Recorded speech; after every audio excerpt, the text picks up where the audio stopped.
If Adam and Eve weren't supposed to eat from the tree of knowledge or the tree of life, then why were the trees accessible to them to begin with? Why did the trees even exist? You brought up God eating the fruit from the tree himself, and that's how he got his powers. And I know you said that you don't read the Bible that much, but I think you're onto something. God tells Adam in Genesis 2:16 that he'll die if he eats from the tree of knowledge. And once Adam does eat from the tree of knowledge and God finds out, God doesn't bring up this supposed death again. God only says, "The man has now become like one of us, knowing good and evil. He must not be allowed to reach out his hand and take also from the tree of life and eat and live forever." The man has now become like one of us. He must not also eat from the tree of life and live forever. God is telling you right there and then who the tree is for. It's for him and the other members of the divine council, those other deities, which is the us that he's referring to in the verse. It's just all of the other gods. Eating from the tree of knowledge didn't kill Adam and Eve. It gave them knowledge, just like eating from the tree of life would have given them eternal life. I say that because apparently there's this idea that, oh, God didn't lie to Adam and Eve. They were supposed to be immortal when they were in the garden, and then they ate from the tree of knowledge, and that made them mortal, and they eventually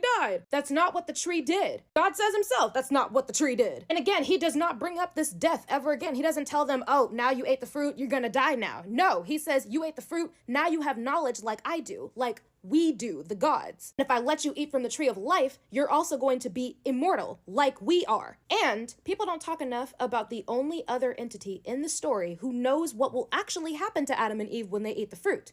The serpent. How does the serpent know that God is lying to them about what the fruit actually does? Either the serpent has tasted the fruit himself, or the serpent is very close to God. Some believe that the serpent in the story is like Lucifer, Satan, the devil, whatever you want to call him. And since he was in heaven with God at some point, it would make a lot of sense as to how he knows what will actually happen when they ate the fruit. God lied to them because he didn't want them to be like him. I guess my only question from here is, if you were so scared that you lied to them about it, why not just put the trees in heaven with you instead of on earth in this garden with these humans who essentially have the brains of toddlers? I know God wasn't understood to be all-knowing at the time that this story was being written, but I feel like common sense would tell you that if you don't want them to be like you, maybe don't put them near the thing that could make them like you. I mean, he guards the tree of life after he kicks Adam and Eve out of the garden so that they can't eat from the tree of life, so he knows how to guard a tree. He doesn't guard the tree of knowledge for some fucking reason. But hey, even heaven had a rebellion, so maybe the trees weren't safe anywhere.